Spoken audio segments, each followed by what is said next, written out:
So as people are popping in here, and Oscar, I see people are showing up. Oscar, of course, if you, by the way, are the first, you're just joining us, we're doing a little bantering before we start. My name is Ken Rutkowski. I'm one of the hosts over at the FinTech Surge and Blockchain Summit, Future Blockchain Summit, which is happening October 17th through the 20th, which we're very, very excited about. It's going to be one of the biggest events in the world focusing on what's going on with the blockchain, cryptocurrency, and anything around the whole fintech space. So you don't want to miss out on that.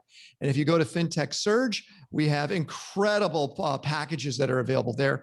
Oscar, who is right there at the top, at least in my window, Oscar is one of the big wigs. As where I'm at, I'm in Bali, they would call him the big boss, who's putting this event together. Anything you want to add regarding the event that's happening, Oscar? It's going to be amazing, just like it was back in December, live and in person. We're combining a lot of our big tech shows during GITEX in October, and many speakers have already confirmed. Thanks to you, Ken, we got Acon headlining Future Blockchain Summit so far, and many more.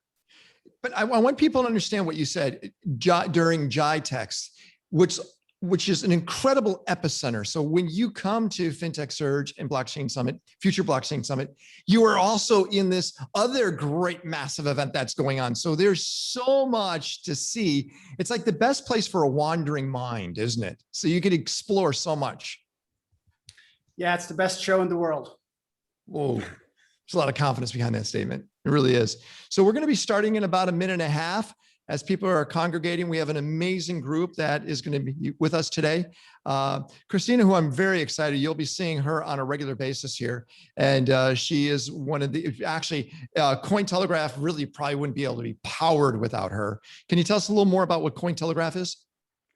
Thank you, Ken. Well, Cointelegraph is one of the leading publications dedicated to cryptocurrencies and blockchain, and we are trying to bring quality journalism into the space. And this has been exciting years. So I'm with Cointelegraph for 4 years already. We've been launched in 2013. And since then, well, the future is here. So I'm really looking forward to these discussions. Kind of fascinating, that time parameter, because if you go just around that 2016, that was like the ICO craze. You got to see that. And now we're in the NFT craze, right? You get to see these little bubbles and windows. And which one's going to last longer, ICOs or NFTs? Which one do you think? Crypto. Overall, right? Oh, yes. So we're going to start about a little under a minute. And I want to suggest all of you that are out there watching us, if you have any questions, comments, or ideas, please put them inside the Q&A space. We'll make sure we go over there. We have 3 guests that will be joining Christine and I today, and we'll be focusing on what's going on with the central banking system. And of course, your questions, your comments, your ideas. How about what's happening with the digital euro? Where is that going? Are they going to be following what China is doing with the digital yuan? Don't know. We'll find out more. But again, your questions, your comments, your ideas, please submit them. And I like to do a countdown, Oscar, when we're about to, do we have the fancy countdown clock, or we're not doing that? We're not doing it this time. We'll just smoothly transition to going live. So I think it's time to kick it off. It's 12 noon sharp. Thank you, Ken. Thank you, Christina, for hosting our new series of webinars for Future Blockchain Summit and FinTech Surge, the advanced team sessions that we have planned every 2 weeks from today. We're kicking off with a very prominent panel, very timely. John Whelan just is in the center of a new project with the new EIB, Banco Santander, Societe Generale that we'll be hearing from. He's joining us a little later. He's just tying up the sack as we speak. And Smart to Buy, who's been part of Future Blockchain Summit since we launched. We have them back today on this, talking about the cashless societies that they are pioneering with their work at the moment. Well, I'm very glad to hand over to you now, Ken and Christina. So I'm Ken Rutkowski. I'm a talk show host in the States, and I helped put together a lot of events, but one of my favorite events is what's going on in Dubai, and that's the Future Blockchain Summit and FinTech Surge, and that's October 17th through the 20th. And what we're doing through these series of, let's not even call them webinars, because these are your opportunity to ask questions and really dive in. I want you to meet the speakers and the personalities that will be at this event happening in October. think of this like an appetizer. That's all this is, because you could really dive in deep with these people in October. And we'll be doing this every other week. And we have very prominent speakers. Brett King, who's written the Bank series, Bank 1.0, 2.0, 3.0, 4.0, be joining us. We also have Akon, who'll be joining us in the next few weeks. So stay tuned, subscribe if you're not a subscriber to our mailing list, and get involved. My co-host, that's what you are, Christina, co-host, there she is, who's joining us from outside Venice, Italy, not California. I'm in Bali, Indonesia, totally global. Christina, tell everyone what your focus is and about Cointelegraph. Thank you very much, Ken. Thank you very much for having me here. So I'm Christina Lucrezia-Corner. I'm managing editor at Cointelegraph, one of the biggest publications dedicated to blockchain and cryptocurrencies. And I'm excited to talk about the space. I've been here for 4 years already, and every day brings us new exciting news. So I will be happy to talk about some of this today as well. I love that. Explain exactly what Cointelegraph does, because some people might be brand new, and why it's really important to be watching and reading what's happening in Cointelegraph. Well, to make things short, we are Bloomberg for crypto. So we are the voice of crypto, and we are not only writing in English, but we also have 10 regional versions, including Arabic, including Italian, Spanish, Portuguese, Chinese, Korean, Japanese, German, Turkish. I think I've enumerated all of them. So Christina, you should have just said what languages you're not published in. It would have been a lot easier. Interesting. Well, we are working on that. We are working on new versions as well. What we're going to do, and this is what our schedule is going to be, is we're going to look at what the latest news is right at the top of the hour when it comes to the crypto, or let's just call it blockchain space. And I'm kind of going to let Christina, you get to run with this, because your fingers on the pulse of everything. What is top of mind right now? Thank you, Ken. Well, honestly, that's really a big responsibility, because there are so many exciting news. So first of all, most visually pleasant one is that we got back to green this week after a kind of negative trends during the last days. So I would rather see it not as a result of big macro event, but I see it as regaining bullish momentum for all the crypto industry. Moreover, the price of Ether yesterday broke out to a new all-time high. I think it's somewhere near 2,700. And this is related to a very successful launch of Berlin upgrade last week, but also to a new deal by the European Investment Bank, who announced it is launching a 2-year, 100 million euro digital bond sale using the Ethereum network. And the sale will be led by Goldman Sachs, Societe Generale, and Banco Santander. And you know what? We will have a speaker today from Banco Santander. So I'm really excited to learn from the first hand about this news. Other positive contributions have been made by some rumors and announcements. So thus, for example, according to some media insights, an American giga bank baptized the unlikeliest bank to embrace crypto in the US, JP Morgan Chase, reportedly will roll out its Bitcoin fund. And you know what, when? Already this summer. Well, it's not confirmed, so it's just a rumor that I'm throwing here, but I think that's a very interesting dynamics to follow. And not later than, I think, an hour ago, JP Morgan and DBS announced that they're launching new blockchain cross-border payment firm. I think the news haven't yet even been published on Cointelegraph, so this is exclusive for you. Okay. Another nice news came from Gemini, that is a New York-based cryptocurrency exchange. So they are now joining a club of other exchanges who already launched their crypto debit cards. That is Binance, Coinbase, Crypto.com, and other platforms. So now you can have a debit card by Gemini, and also have some reward system up to 3% cashback. Speaking about rewards, Tesla reported this week that it made a huge profit by selling a portion of its Bitcoin that it purchased back in February. You remember this boom in Bitcoin's price and all the crypto markets, it was also related to the fact that Tesla, I think it was $1.5 billion invested in Bitcoin. So now they wanted to prove the liquidity of their crypto assets, and they sold 10% of their holdings. Elon Musk, though, precised that he keeps hodling. Yes. Yeah, but not just Bitcoin. I mean, he's obviously in Doge. He's playing around with so many different types of altcoins, and everyone's almost waiting for him to pick the next one, which I find pretty entertaining. I mean, this Twitter influence on the markets is just incredible, and definitely Elon Musk is the star here. But you know what concerns me is this is exactly what this stock market really wants to prevent. And that is to have people that have that Twitter ability just to press a button, send it, and all of a sudden you see that asset go up in price radically fast. And there's ways of preventing that in the traditional stock market where the crypto markets do not have that type of protection. So we see that roller coaster ride, like Doge, that should never have jumped up like that because there was no perceived value. That's very interesting, because definitely there is a lot of skepticism also by big players that are entering the market. But at the same time, for example, this Sunday, there was an interview with the PayPal CEO, Dan Schulman, on the Time magazine. And he actually revealed that demand on the crypto side has been multiple-fold what they initially expected.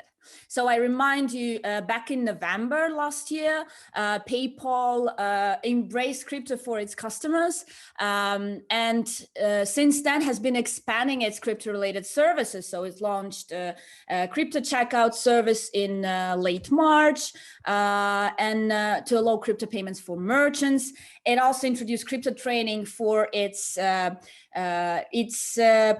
payments platform Venmo, trading for four largest cryptocurrencies. Well, one of some of the largest, you know which? So Bitcoin, Ether, Bitcoin Cash, and Litecoin. And I'm really eager to know how we will be developing. PayPal definitely entered the space, and relevant to our discussion today, Dan Schulman also told that central bank have to start thinking about embracing digital currencies. Definitely, this will be a game changer in the months to come. Two things that I think are interesting are we're starting to see unique altcoins that have a real purpose in the real world. And I have two I want you, the one is not reported on, and it's called the Purple token or Purple coin. I think I told you briefly about it.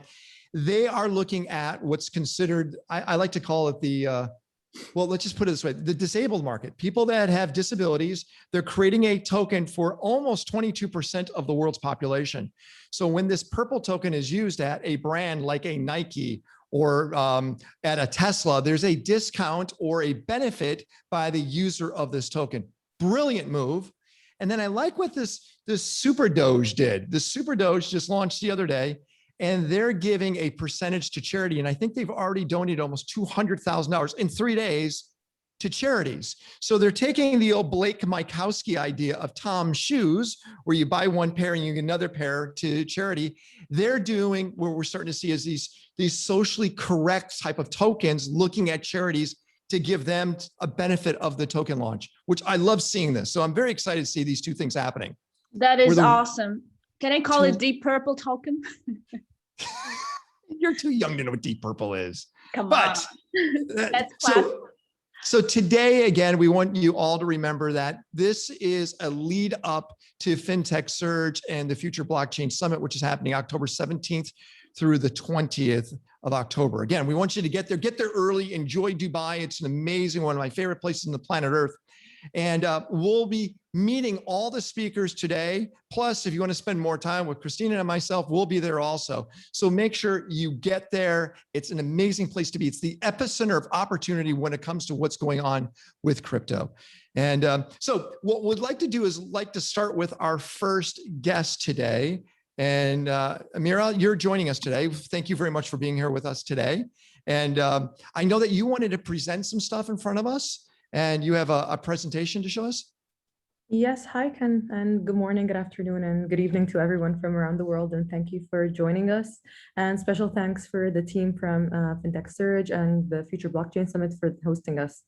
Just give me a second while I share my screen.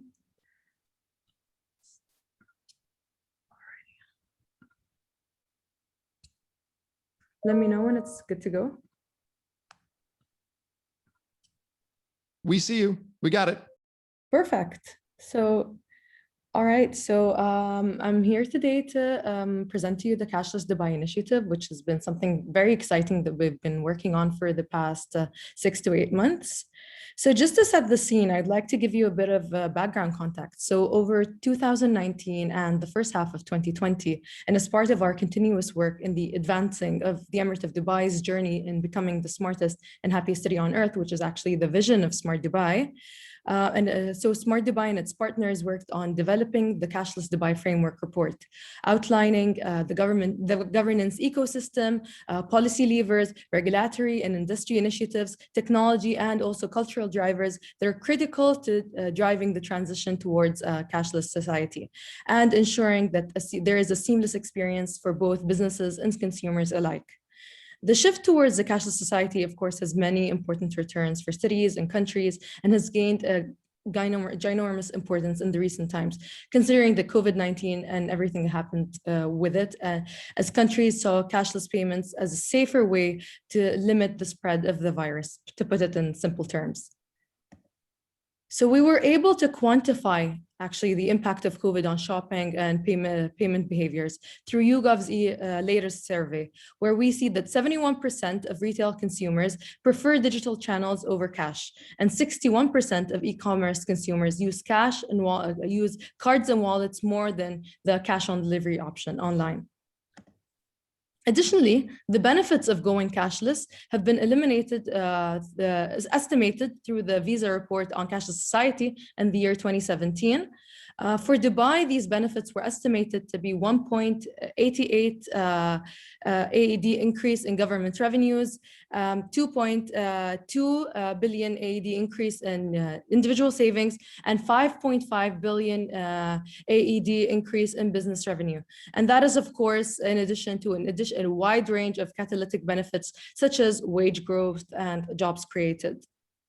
So to that extent, and in line with the leadership's vision and positioning Dubai amongst the smartest and happiest cities on earth, the government of Dubai formed what is now known as the Cashless Dubai Initiative, a Cashless Dubai Working Group, tasked with developing and implementing a roadmap for seamlessly and safely transitioning Dubai towards a cashless society. The working group consists of director generals of all local authorities that are concerned with the transformation of Dubai into a cashless society, in addition to an executive team that includes representatives from each agency that are working on ground to implement and work on a roadmap that would take us forward. So the working group has identified 6 focus areas that represent pockets of cash that are essential for the transition of Dubai towards a cashless society. These are government services, peer-to-peer transactions, retail and services, unbanked and underbanked, and of course, tourism spending, having Dubai be as a tourism hub in the region. And accordingly, work has been divided as per the areas of expertise and influence of each government entity that is related to the work here. In addition to that, of course, there's a big role that any government can have through the governance layer that can be provided, which is the added value of a government when it comes to an initiative like this. So entities such as Smart Dubai, we're in charge of advising on technology. The Executive Council of Dubai is in charge of working hand in hand with all the government entities to support them in implementing the roadmap to remove any barriers that are available. Then there's the Supreme Legislation Committee, which is in charge of issuing legislations and regulations that will work hand in hand with us to speed up and expedite all regulatory and legislation issues that would hinder achieving the goals of a cashless society. We also would like to ensure economic security and, of course, ensure the consumer protection from cyber crimes, and of course, the different budgetary requirements to achieve the goals that the Cashless Working Group has. Of course, there are lots of enabling factors that are necessary for achieving the success of these focus areas, such as having an agile and enabling regulatory initiatives, consumer protection, like you just mentioned, from cyber crimes, very important layer, which is the collaboration between the private sector and startups in order to enable them to support the government's initiative here, develop fast and reliable technology, of course, awareness and marketing campaigns for individuals to be on board with us, having governance through the working group, compliance between the sectors, of course, innovation through crowdsourcing, and with an ultimate goal to increase competitiveness of Dubai and the region when it comes to cashless societies, and of course, leveraging on the digital identity UAE Pass, which has been something that is a product of different government entities, not only in Dubai, but within the entire UAE, and using that to enable the transition to a cashless society. So we have also engaged the private sector. We have over the past few months, we have engaged a lot of government entities and conducted a lot of workshops to brainstorm and come up with initiatives. We've had more than 35 hours of brainstorming sessions, which cultivated into 7 large-scale initiatives, which we're working towards achieving, 4 medium-scale initiatives, and 12 initiatives that are currently in the market, where we look to enhance these existing solutions to come up with more innovative ideas to take them forward. Of course, these brainstorming sessions were attended by the highest level and highest ranks of the government officials we have here in Dubai, different working groups, different teams within different entities to come up with end-to-end solutions. And not only that, but we've also engaged with the private sector and listened to their feedback, with more than 250 feedback points that have been received for the cashless working groups. We've had 4 local banks, we've had 7 solution providers, and with different other stakeholders, more than 70 attendees with us that have worked closely with us to map out key roles in Dubai's journey to become a cashless society as well. So to that extent, I'd like to invite you all who is very interested to attend and be part of our journey, to reach out to me through the email that is available on screen, and express your interest, for you to know more and learn more about what we're doing, and for us to enable you to participate with us in our journey. And thank you so much. Meera, are you opening up APIs for people to plug into this as this becomes more proliferating throughout Dubai? Yes, of course. So one of the initiatives we're working on with our colleagues from the Economic Development Department in Dubai is a unified payments network, which will enable lots of startup companies and different companies, banks, to plug in their APIs and join a unified network and a solution that is available for consumers and businesses, and unbanked, underbanked alike. So like I mentioned, any companies with APIs that are already ready to be plugged in can reach out to us, and we can connect them with the team working on the network that can take this forward. And are you creating also a way for other countries to be plugging into this, to where you create some type of universal platform that's just not Dubai, but some type of open source to allow other parts of the world to be part of this? Of course. So like I mentioned in the slide, which talks about the focus areas of the cashless initiative, one of our main pillars is tourism spending. So imagine you yourself as a tourist coming into Dubai, coming in from China, and you've got your Alipay account or your WeChat account. And I don't think anyone coming into Dubai for 2-3 days would invest in opening a new account or tapping into a new wallet. So we want to enable these sort of wallets to just integrate seamlessly into our network, and for any person, individual coming into Dubai to use what he has existing and transact in Dubai in a cashless manner. You know, but I don't know if I fully agree with that. I think that the RTA is probably the lowest hanging fruit opportunity, because even tourists, when they come in, they don't realize how much of the RTA they're going to be utilizing, you know, from the ground transportation to the boats to, you know, any of one of the many ways. That might be the best way to get them into the system right away, is using the RTA.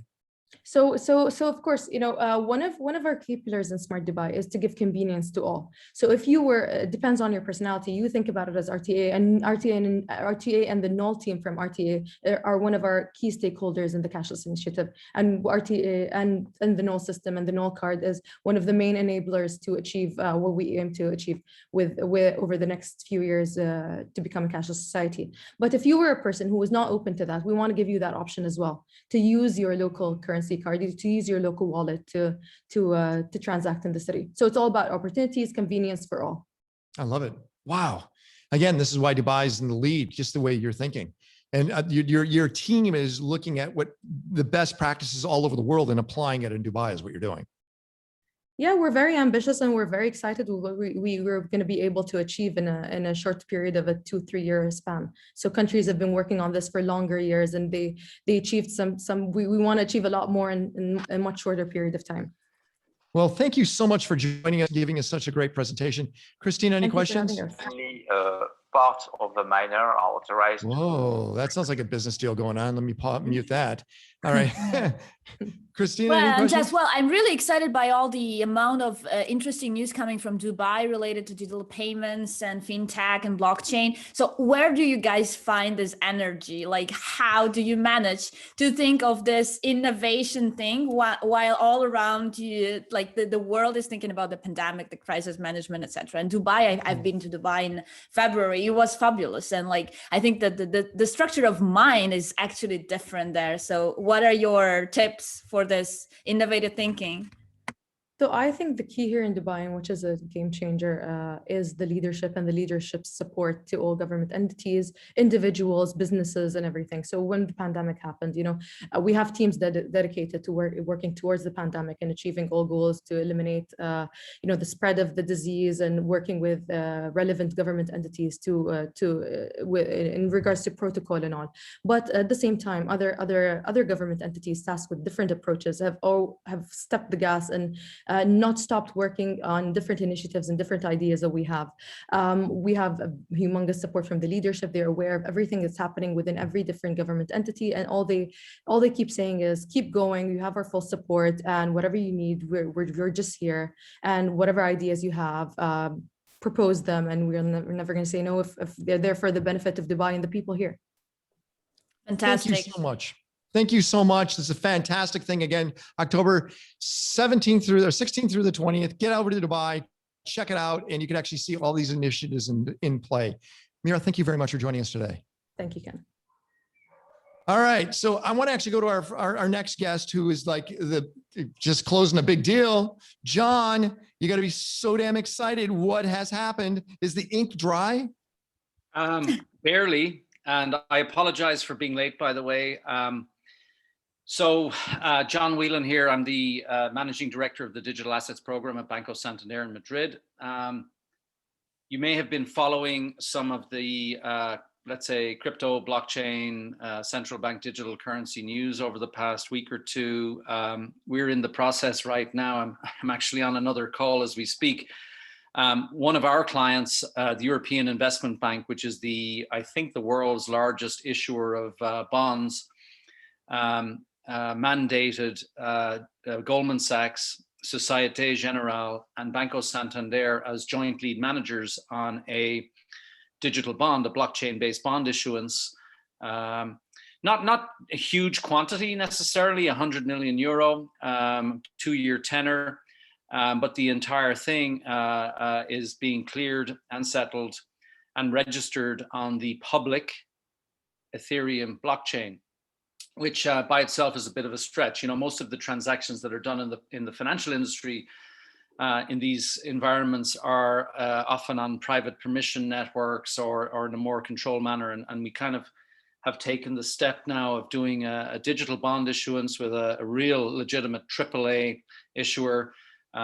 Perhaps, I don't know what the, let's say, government of Dubai credit rating is, but a top tier issuer in Europe.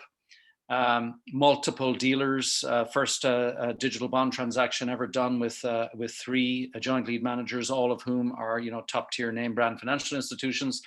And then I think interesting as well is the fact that this particular bond issuance is in the market for real, for institutional investors outside of the United States. They can purchase this bond like they would any other bond.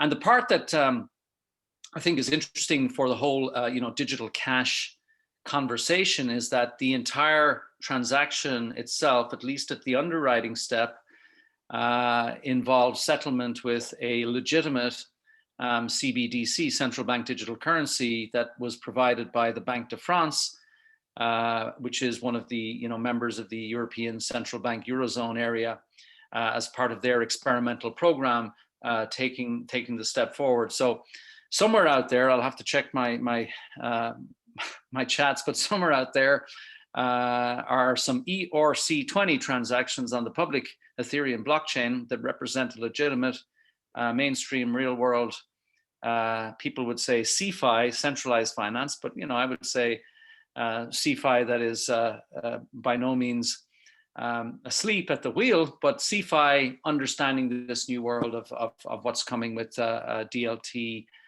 technology for capital markets transactions and other things. So maybe that's a long introduction, and I apologize, by the way. I'm literally in the middle of this thing as we speak. John, it's all good. Off.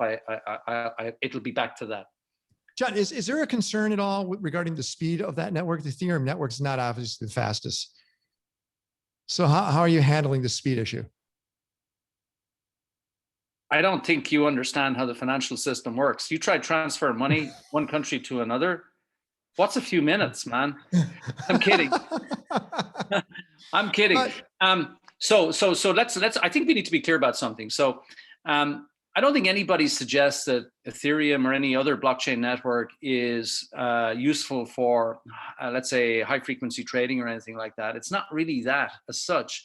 What it is extremely useful for, and which is what French law actually explicitly allows for, and this particular bond transaction we did was under French law, and maybe there's a topic for another time. Settlement.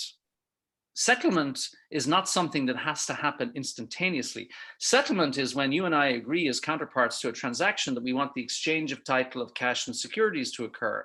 And settlement usually in the financial industry is T+5. We agree a trade and then we wait 5 days for settlement. Let me tell you about a new future. We agree a trade and 3 to 5 minutes later, settlement occurs. So, people mistake I think people from the crypto world, they see something different than we see in the financial world about the potential utility of these networks. And that's something that's important. I'm a blockchain engineer. I can get into the weeds of the cryptography and how it works.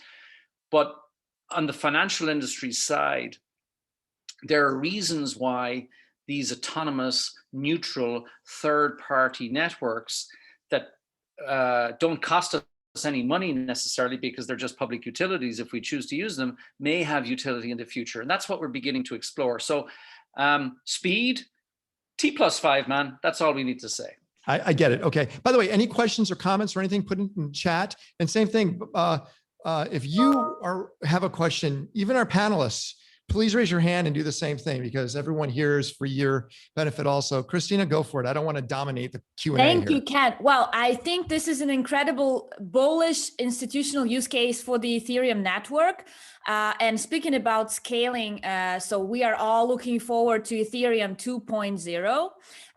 So my question to you, John, do you think that while the institutions already have in mind that there will be upgrades very soon, and all these deals and projects that are putting on the network actually are related also to this expectation from the Ethereum network? So I should point out, so I'm the chairman of the board of the Enterprise Ethereum Alliance, but it's worth mentioning that Ethereum is by no means the only smart contracts platform out there. There are others that look particularly interesting and useful. In the let's say the smart contracts 1.0, we've got Tezos. Smart contracts 2.0, we've got Polkadot, Cosmos, Near, Avalanche, and others. I think, so when we talk about Ethereum, I think that the conversation is broader about these autonomous public utility smart contracts platforms for settlement. Let's say that's a big word.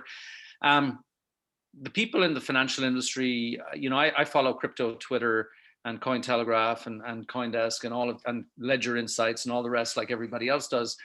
And I always see that the financial industry doesn't really get much wiggle room. We're the whipping boy of the financial world for whatever reason, and that's fine. I get it. The truth is that banks like Santander and other large financial institutions, we have teams of people who understand this stuff perfectly well, inside out, understand what's going on, and can anticipate the future.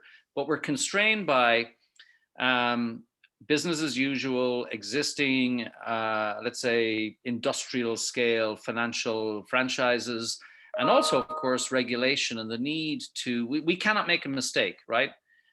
Because if we make a mistake, there's risk there, whether it's operational risk, financial risk, reputational risk, all of these things. So thinking about how these networks will upgrade, we're in the process of going from dial-up to broadband. We know that is happening. And the job of the financial institutions now is to anticipate what this may mean for our businesses. For example, I could imagine a future where there is a global settlement network for an asset class of securities that operates in a fully controlled private permissioned layer 2 on top of a public blockchain network.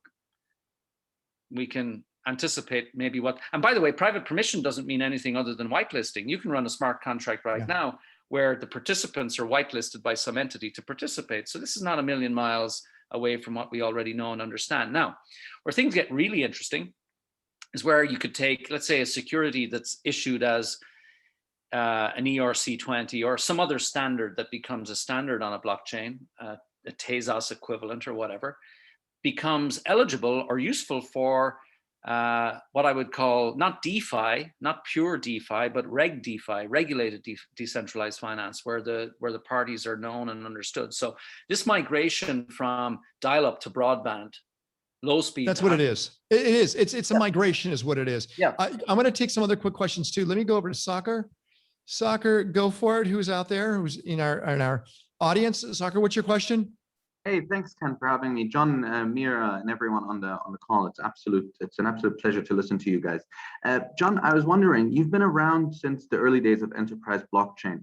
How do you see this space spanning out in the next couple of years, even more long term? Do you see the space surviving, or do you see us going to a complete open world? Thanks. Awesome. Thank you, Soccer. I think it's like how intranets, which started in the 1980s really, and the internet kind of migrated and became one of the same. You've got one that's open and public, and the other one, I have an intranet at work today, but my intranet and the internet operate on the same protocol and communicate with each other seamlessly. I think that's what we're going to see. I think we'll have probably an internet of public permissionless, and I think we'll have intranets of permissioned and layer 2s sitting on top, and who knows what layer 3 will bring. There you go. Let me go to another question out there. I apologize if I don't pronounce your name properly. I'm not that sharp, but let me go to Nihas. Is it Nihas? Hello. Come on, Nihas, I just unmuted you.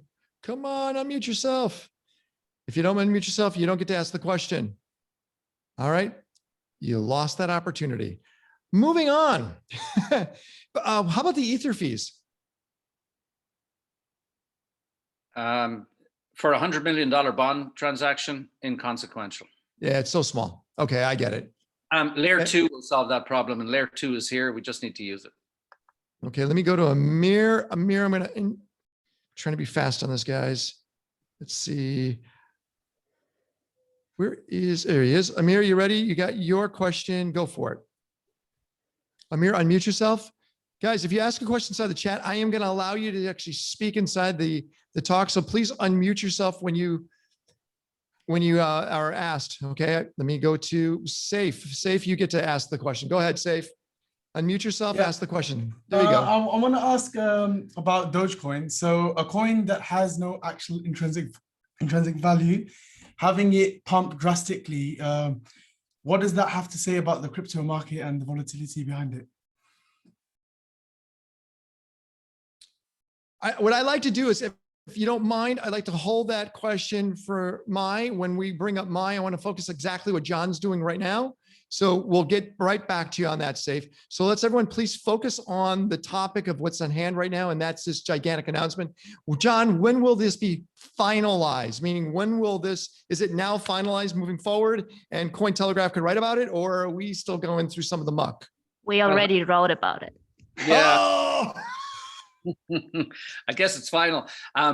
So the way that typical financial market transactions work is there's a trade date, which was yesterday, and then usually settlement happens a few days ahead. Usually settlement would be T+5. So everybody agrees on a transaction and then settles the money a few days ahead. Now, what we did in this case, we did the trade yesterday in the afternoon, and we're settling today.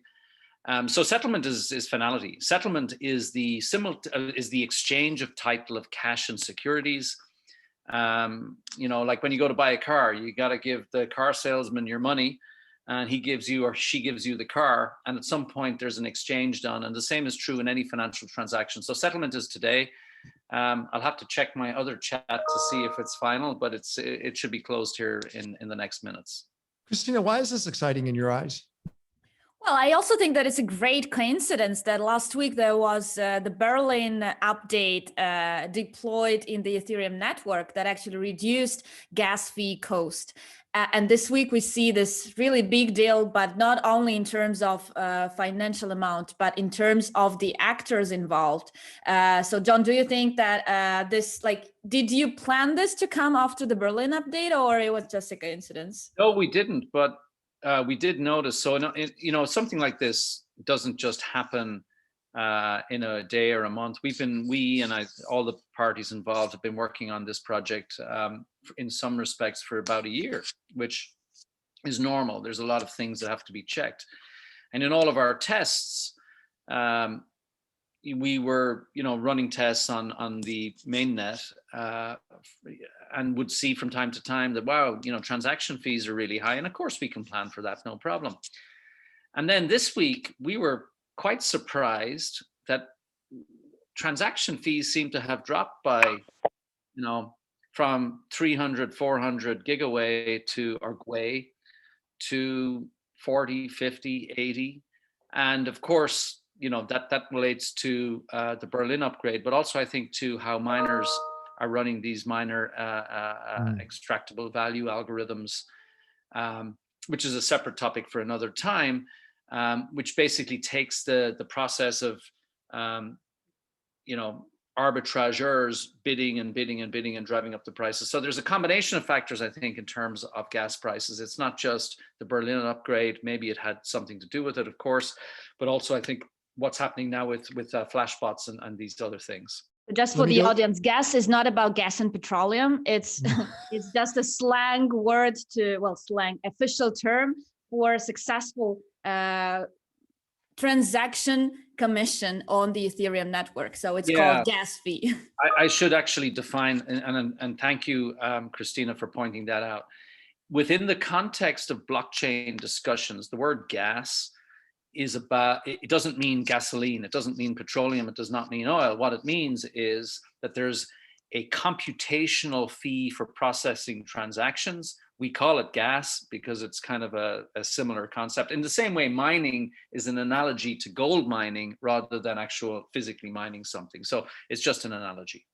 Hamid, I want to let you ask a question. Go for it, Hamid. Hi, guys. The question for John. We've been looking at, and hi from Dubai, by the way, Meera, I think we are very close. John, basically, we've been looking at this STO since a while. I'm an advisor to the chairman of a big group, multinational group, and securitization is like hot on the table, especially for our underutilized real estate assets.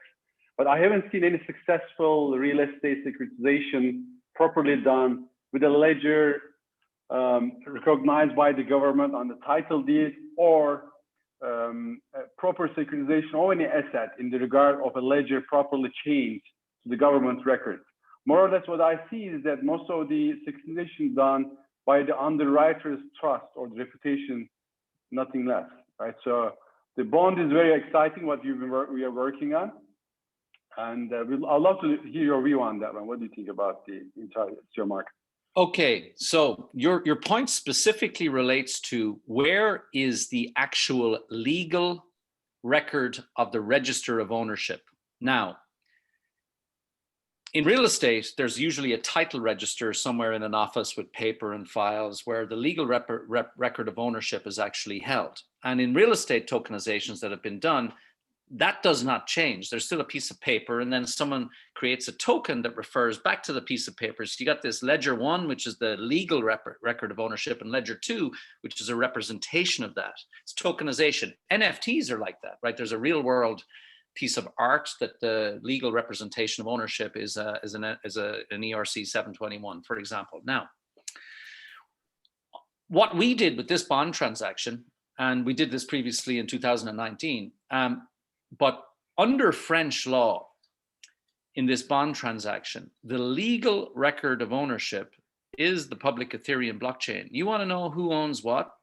There is no go to an office and talk to a government official. You go to the blockchain, and there you see a smart contract address, and in there's a subset of addresses of who owns what. Now, the actual real world identities, they're private to, let's say, permissioned actors, but the legal representation of ownership is there. For tokenization of real estate to occur at scale for securitization purposes, we will need to find a jurisdiction that allows the legal representation of ownership to be on the DLT versus in a government office. And that's something that has to happen. So there's a difference in the, I'm a digital assets guy. We say native versus backed. Backed for most people is a stable coin. There's a dollar in an account and there's a stable coin. Native is the only record is on the blockchain. And that's a step that we're going to get to. And I think once that happens, we're going to see an amazing explosion of, let's say, financial market innovation and all kinds of interesting things, because once you've got a native token, now you can do DeFi. You can plug it in and make it composable, and collateralization and lending and all these other things on top. Great question. Would require a much longer answer, I think. And that's exactly why you want to go to the Blockchain Summit, and the Future Blockchain Summit and FinTech Surge, because John will be there. John, thank you very much. We know that you may not be able to stay on this call because you have other stuff going on. So if you want to hang out, you're more than welcome to, but we know you're a busy guy changing the planet right now. I'll hang out for a few minutes. I'm always interested to hear what my Santorini has to say, because it's usually provocative and interesting. Whoa, well, how's that for kind of an intro? What is your focus in life right now? What's your passion project happening? Passion project. Wow. Okay. I'm going to try to say something without sounding boring then, compared to what John has just said there. So I would say most of my days and nights, unfortunately, have been taken up with looking under the bonnet of the market in crypto asset regulation that the EU Commission rolled out in September. So, but it's quite interesting. I've also been heavily involved with a less I would say focused on financial services sector, the project led by the WF, and that is actually looking at how stable coins and CBDCs could be used for cross-border disbursements. So it's probably more along the lines of the Cashless initiative that Meera was talking in Dubai. So it's quite interesting. Yeah, sorry, Ken. No, but the whole cashless side, now you're looking at the whole EU on a cashless environment is what you're doing, right? No, I'm doing two things actually. So the market in crypto assets is about providing some kind of regulatory perimeter to cryptocurrencies and stable coins. But that would be from a financial services sector perspective. So allowing STOs, allowing trading, exchanging. And on the other side, I'm looking at CBDCs and stable coins and how we could globally work together to actually allow those to actually be used, particularly in aid, financial payment disbursements. I just want to say one word, and maybe you can answer it really easy. Ready? Ireland? It's nothing to do with Ireland. It just happens to be me. So no, there's not. I mean, it's not a jurisdictional. It's not a question of a jurisdiction per se. I advise the finance minister in Ireland. I'm in terms of future looking at what could be coming down the track. Over 3 years ago, I put blockchain on the table for him to look at, and we've been looking at it and certainly learning a lot from panel discussions and like this. So the minister is also the president of the Eurogroup. So being president of the Eurogroup and looking at the digital euro perspective, obviously we need to be on top of understanding what that could be. He's also part of the consortium at the WEF thing, for example. So that's why I end up involved in those interesting stuff. Christina, who would you say would be the most progressive of the European countries when it comes to blockchain? That's a very interesting question. I think actually the secret is an effort in unified effort. So I think that on the cross-border initiatives are going to be more powerful than any state initiative. May, can I ask you a question about Asia? Because now we have two CBDCs that are already launched. So the Bahamian Sand Dollar and the East Caribbean CBDC.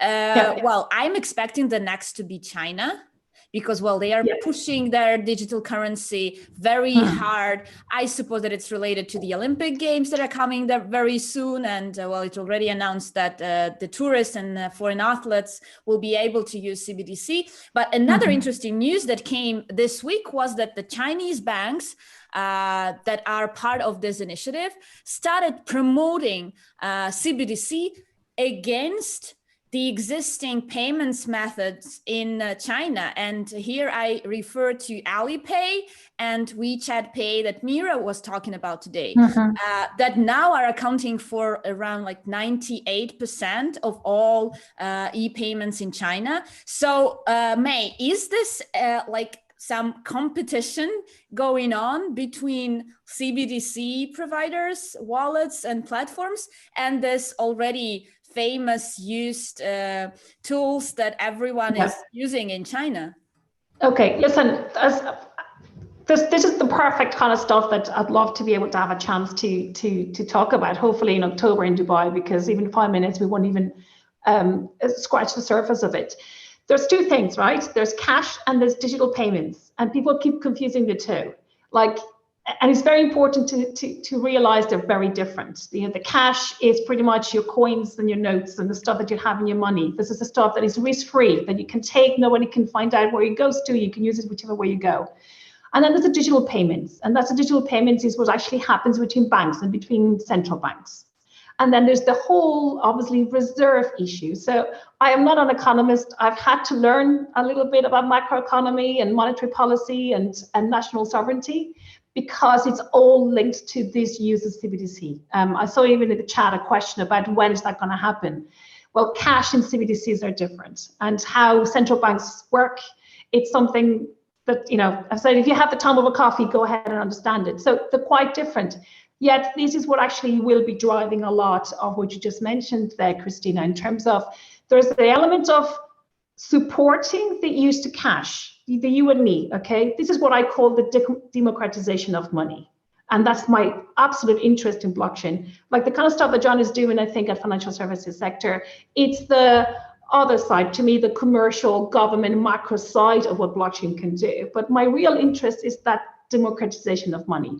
That you as a person has a choice to say how, depending on the transaction or where I am or who is going to see it, I get to choose how I pay for that thing or whether I purchase it.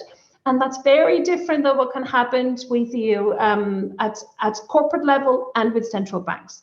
So if you take the example of Asia, the WeChat piece, I see that clearly. That is the force of democratization of money. This is people wanting to say, it's handy, it's easy, it's in my phone, I do it, bang. You don't think about it way too much, okay? And then the other side is the digital renminbi, the potential that, the Chinese government might not say that, and I appreciate this is recorded. I hope I'm not getting into trouble. But the idea here is, if you have an easy to use, easy to transport, and this is cross-border, low gas fees and so forth, a digital renminbi, you could become the next reserve money. So well, how does digital Dubai, then how does digital Dubai do it? Because you're doing that, you're incorporating WeChat, as you mentioned in your presentation, you're able to do all of that. So theoretically, you're creating that cross-border relationship then, right, Meera? Unmute yourself. Yes, there we are. So yes, this is something we're definitely exploring, and with the Dubai Cashless Working Group, we're phasing our approaches as to the maturity of the region as well.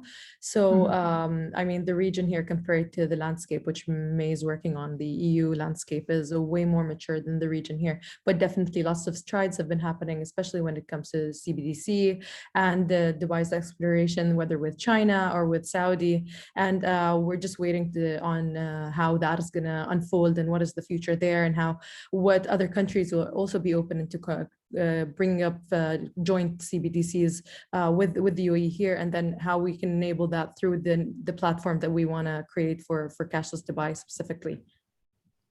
But if I can come in there, Ken, I think what Meera said is an excellent point. Sometimes she just mentioned, for example, EU maybe be more of a mature market. Right. That could actually go against you. And particularly when because think about this. Look at the EU, you've got 27, 28 countries, each one of them with their own legacy payment systems. Yeah, like every bank, every corporate bank will have their own, there's no APIs, there's no, like in terms of like a unified payment systems. I mean, internally, obviously we have SEPA, we have a few things, but to align all of that technologically, but then also jurisdictionally or from a regulatory perspective to allow, for example, a CBDC or a digital euro will take time. Whereas you take, for example, what China has done, they have agreed very quickly on a digital yuan. They've actually asked 1, 2, 3 banks to roll it out, i.e. private sector to do it. And they've done it quickly because that fragmentation of systems, that fragmentation was not there or was not old. So the like of Dubai and all that area, it's just because it doesn't have that legacy, you could bypass that, literally leapfrog directly to a system that could be used without having to deal with those barriers of the old technology. So you're basically saying it's like the mobile industry compared to the twisted line space. So old phone companies, sure, they may have migrated to a next level, but the ones that had nothing were able to jump over everything because they created their own infrastructure. Yes. Interesting. But then Dubai's got a plan for that. I mean, because if anything, the size of the government is, I mean, let's face it, Dubai's probably one of the fastest moving governments on the planet. They do things very, very quickly, and that's to their advantage when it comes to this. So just a thought. No, listen, I mean, Meera just said there, they've been doing, they put this digital cash working group in 6 to 8 months. In contrast, we're looking at digital euro. I know we've had a consultation out there, but they've agreed to maybe give it a go ahead sometime next year. And if it was to happen, it would be in a horizon of 3 to 5 years. So in comparison, there's very different speed. Yeah, I think Christine Lagarde mentioned 4 years at least for the deployment. But do you think that the pandemic and all the like digitalization and other priorities have impacted positively or negatively these developments in Europe? Like, listen, or the country? No, I think it's a fantastic question, Krista. And listen, take it from me, okay? Maybe a bit of background for people as well. I would say I'm a recovering retail banker. I was in Dubai at the height of the financial crisis, so I have seen all types of bad stuff happening, unfortunately, when it comes to the banking sector. But with experience with the private sector, I've brought it into my role now as government. I get to see things maybe from a different point of view. I'm trying to go here with here. It's just there is move. I started with the person going down the hall talking blockchain about 3 years ago. People thought I was coming out from a different planet. I'm not joking. I was like this weirdo with a square head talking stuff that sounded like the Matrix. And people weren't comfortable talking to me about blockchain. There was a fear about this technology and what it could be. But two things have happened that have made my role as this future advisor, Horizon Scanner, has made my role so much easier because now I don't have to evangelize or explain or convince people. Now it's happened. One clearly was the Libra white paper when it did come out in June of 2019. I think that was a really good and excellent point in terms of wake-up call. And pretty much soon after that really was COVID. And that's the reality of it. Because with the move to digital payments, with the move not only from us personally having to pay with, with our smartphones, but also for companies to have, particularly SMEs, small retail companies that had to reinvent their business models and go online, and then quickly had to find digital ways to actually accept and pay. I think that clearly has brought forward that move to digital payment infrastructure and the need to connect globally, irrespective of where the market is, forward by maybe 10 years. So those two steps have really, really helped, I think, to the point that regulators and policymakers cannot say they don't understand or they don't know blockchain. It's just not the dumb thing anymore. It's just like it wouldn't. Whereas a year and a half ago, I could still go into a meeting and having to go, have you heard about blockchain? Have you heard about Beacon? Do you know? But then let me go back to that question again without you being political and cautious. Okay. Which country in the EU seems to be the most progressive when it comes to blockchain? Okay, I would say, that's going to be very tough. If I say that in a personal capacity, because I can't speak on behalf of anybody else in the government, I'd say, is there only one single one? I think Germany has done a lot for the SMEs, for the law. So has France. I mean, even France particularly, I think, for holders of cryptocurrency. So that's not blockchain overall for the technology, okay? I didn't say that there isn't one particular country.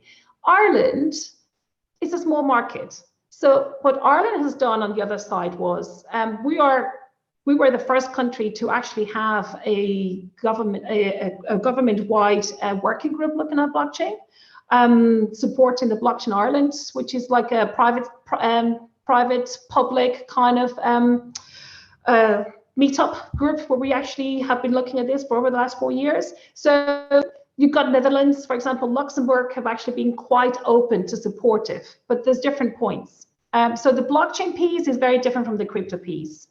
So if you were saying a crypto-friendly type jurisdiction, Malta as well were very excellent. Malta seems to always be there. Let's do one last question before we go. Peter, please unmute yourself. You get the last question. Peter, go for it. Okay, mine's a much more specific question. I'm in favor of crypto. I hold crypto and I believe in the whole thing. I think it's a great thing. I keep on hearing more and more countries talking about crypto, not crypto, but cashless currency and electronic currencies. But my biggest problem with this is the one thing that cash gives you is something tangible in hand that the government can't screw around with. And that is what I get real shivers down my neck with when I think of going completely cashless, where everything becomes electronic, which is accelerating a great deal at the moment, in my opinion. And I just want to know how that can be mitigated and how that control can remain, the control of the value can remain with the consumer or with the owner of that value, and it can't be screwed around with by the government or by somebody else directly. Peter, where are you located? I'm in Dubai. You're in Dubai, and you've been exposed to obviously the cashless environment of Dubai. I mean, I'm assuming you. I don't use it very much, but yes. So you use cash in most of the places you go? Yeah, generally speaking, for day-to-day transactions, I use cash. Yes.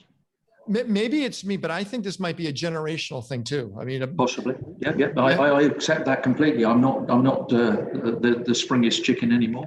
But I'm open to ideas. I don't have a problem with the idea of cashless. What I have a problem with is the potential issues that it brings in the future that I don't think anybody has actually really addressed. The little man with an electronic account somewhere or another that can't get any kind of resolution. Who wants to try to take a stab at that one? I could say, I mean, I'm from a Dubai perspective, I won't be able to speak to that, Peter, but it's being looked at as part of the discussions we're having with the European Commission on these marketing crypto assets. And again, this goes back to the point I said, there's a big difference between money or cash and then what's your digital payments, okay?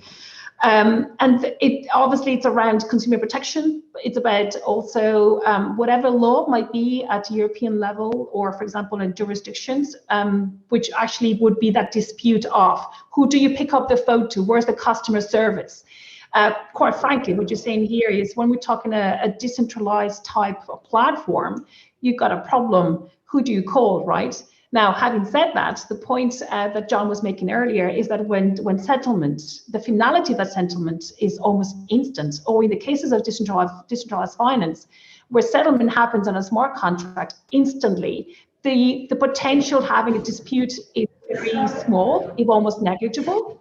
So the consumer protection aspects about who do you call, or who do you actually complain, or you've made a mistake. I said I can only speak to from a European perspective. They are being looked at as part of and trying to build into the regulation. But that mostly is gonna affect the exchanges, purchasing, and so forth. Maybe not the cash. But the reality as well, you've got money, you lose it. What do you do? Good job. Good job tackling that. And I want Meera, Yes, and from a Dubai perspective, I completely get you. So I come from a family where I have my father who thinks the exact same thing. I go into the office in the morning, come back, and it's always part of the dialogue over lunch. And what I mentioned earlier is that Dubai, it's a city of choice. So we want to cater to everyone, to the tech savvy, to the person who is obsessed with digital currency, to the person who wants to hold on to his cash. It's a place for all. So even the cashless strategy, our first phase of the strategy is until 2025, where we do not aim to transition Dubai to 100% cashless. That would be taking away people's options from what they want to do and how they want to use their money that they actually earned or they have actually inherited or whatever. We want to give you the option whether you want to use cashless. It's there. The entire ecosystem is built. It's available. It's convenient, safe, secure. But if you want to use cash is still available. It's available everywhere. To transact with the government, to transact with the retail, whether to obtain certain services. We're not taking that away. But in the future, I have a feeling we'll see the more benefits going towards a cashless environment in the future. That is definitely it, because that is cultural. It's as the culture adopts different technologies, it's more interested in it. Understand the appetite of people here. You just go with what people want. So we just but I want you to go think about what happened a few years ago when Modi went and looked at what was going on with their currency and how he had to migrate to go to a newer currency because of the black market of the old currency. And we'll see governments taking more control of this in the future. And I'm not saying Dubai or UAE is going to do this, but I think overall we'll see governments clamp down more on cash and go towards cashless. It's the advantage to the governments themselves. And I know my old generation doesn't want to hear that. So also one thing to really consider is that Dubai is a very unique place where Dubai city itself is a very cosmopolitan city, but the currency is not a Dubai currency. It's a UAE currency that is regulated by the UAE central bank, which adds another dynamic to the story here as well.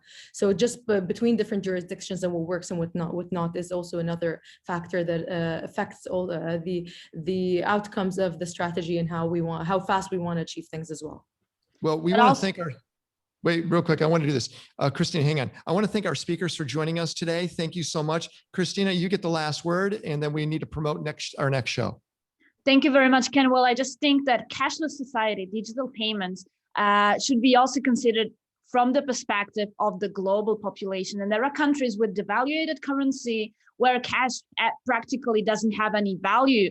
So I think this is very important when we are talking about decentralized technologies. We should be looking at the world through the eyes of others, of unbanked, underbanked, and from countries that come from volatile economic situation. So, and I find it pretty interesting that digital comes from digitus, Latin for a finger. That is actually has nothing to do with digital as we understand it now. So thank you very much. Back to you, Ken.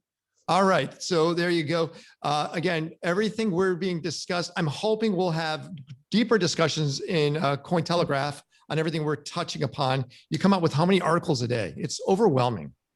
You guys are just pumping out articles. I don't have time to read them all. Well, I'm joking. I know, it's crazy. You're like Business Insider for crypto. Use that one. I think it's a better example, actually. Thank you. Okay, yeah. I will stick to it. We're back every other week. So our next week, our next guest is going to be Brett King. And Brett King, besides being a futurist, he has written all the bank series, Bank 1.0, 2.0, 3.0. He's or 4.0. He's worked with multiple banks around the world. He's considered the banking expert.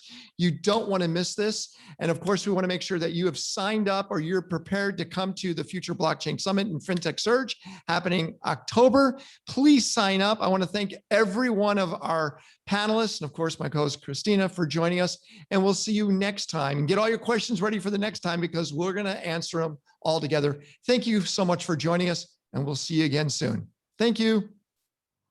Bye, Thank everyone. you, Ken. Thanks, Christina. Thank you, everyone. Thank you very much. Christina, May. Pleasure.